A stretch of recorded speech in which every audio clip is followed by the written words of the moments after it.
2, 3, 4.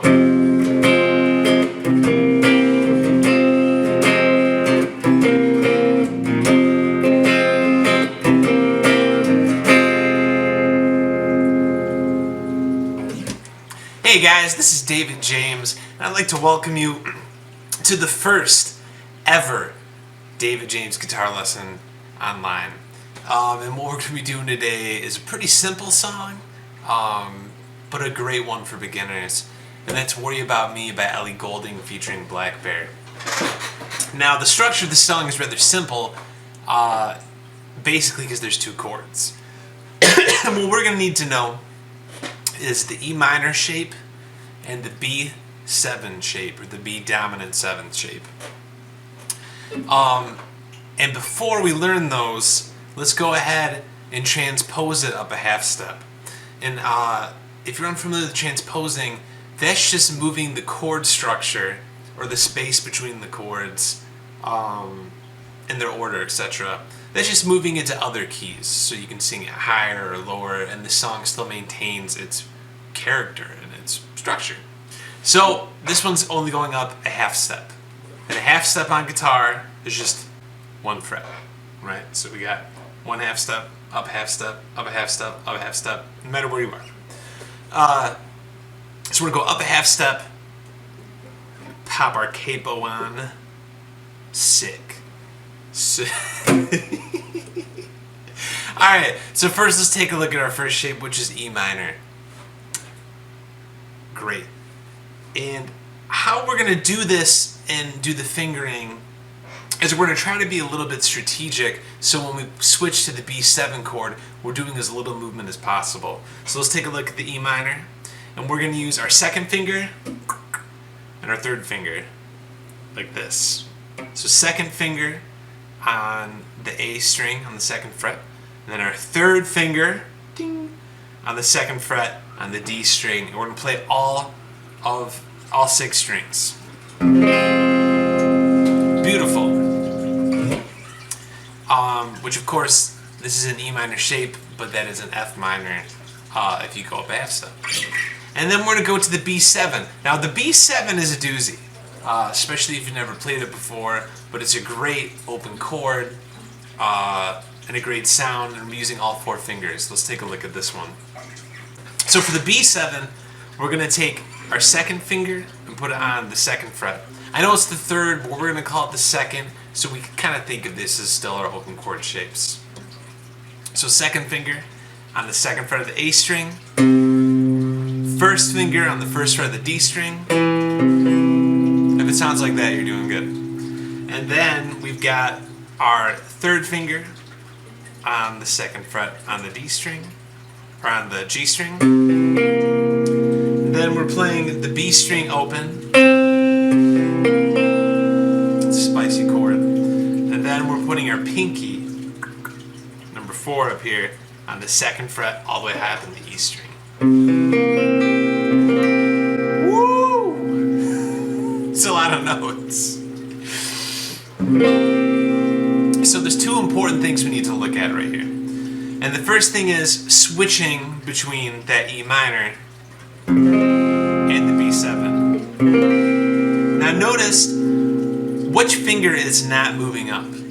It's your second finger. This is what we're going to call a pivot finger. And it's just like you're pivoting when you're playing basketball by leaving one, I was going to say leg, but leaving one finger on the fretboard. It makes it way easier to lift up your other fingers and then readjust them, versus taking them all off and it's like you fall into space. So we're going to use this second finger to pivot. So we've got our E minor, fantastic. And then we're going to lift up just the third finger and start applying all of our B7 notes. Now there's one more trick, and this is a huge trick. I'll probably make a separate video about it. But this trick is, our second finger down here, we're gonna hold it close enough to the E string so that it mutes it. See, I'm plugging the E string here, and we're not getting any sound. That way when you strum it, not getting that E making noise. Now another method you could do is drape your thumb over it like this. That's another way you can mute the string. And when you drape it over, if your hands are big enough, granted, you're just gonna rest it there just enough. It's like an old man taking a nap on a bench, just nice and soft. Or you can use this technique where you hold down the lowermost note. You hold that down just close enough to that E string to keep it from vibrating. Great, so we've got our two chords.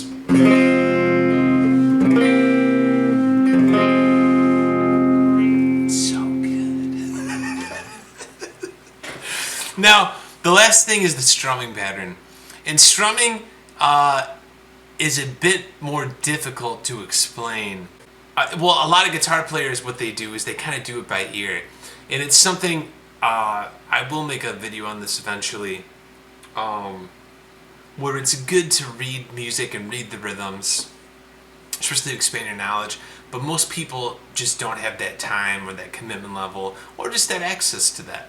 So they do a lot of it by ear. And so I highly recommend, this is music, it's a language, use your ear and strum, and you're gonna not be very good at it at first, and that's okay. But the more you do it, you will improve. The same cannot be said for everything on guitar, but surely the more you strum and the more you get used to just that motion, you're going to sharpen and develop that skill. Just like by playing chords, the more you play these chords, the better you're going to get at playing them. And that's just repetition, nothing extra fancy about it. So enjoy your playing time. I try to follow the drum pattern, and more specifically, I try to follow where the kick is, which also kind of has that 808 bass attached to it, and where that snare is. So you do something that's, you know, boom, boom, shh, boom, boom, shh, something like that. So I try to follow that with my strumming. So we've got our three strums. So we have a long one, then we're coming with an upstroke, and then a fast back down. You can hear it in the drums, is that boom, boom, ka. Which, if you're not familiar with muting, again, this will be a great lesson for you. What you do is you lift your fingers up, and while you're changing them, you change them in a way where you're moving them very, very slightly. And this is great for economy of motion. So we've got our E minor, and as we're kind of changing to the B7, as we move our fingers, we can kind of do them like flat, where they're going real low, low and slow.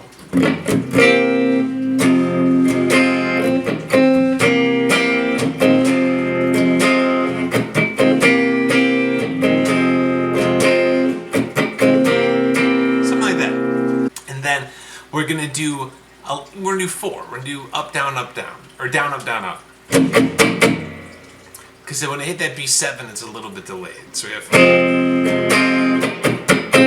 and then we're gonna do two downstrokes. Let's do.